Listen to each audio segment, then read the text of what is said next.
From ancient chariot wheels to the lens in your phone, circles are everywhere. But they've always posed a problem. How do you measure a curve with a straight ruler? This puzzle led to the discovery of one of the most famous numbers in history. First, let's meet the parts of a circle. The distance from the center point to the outer edge is called the radius.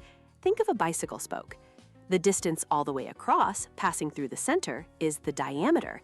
It's always exactly twice the radius. And that total distance around the outside edge, that's the circumference. Now for the magic.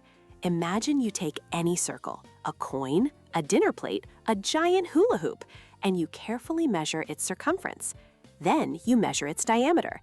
If you divide the circumference by the diameter, you get the same number every single time. That number is approximately 3.14. This universal constant is called pi, written with the Greek letter pi. It's an irrational number, which means its decimals stretch on forever without ever repeating a pattern.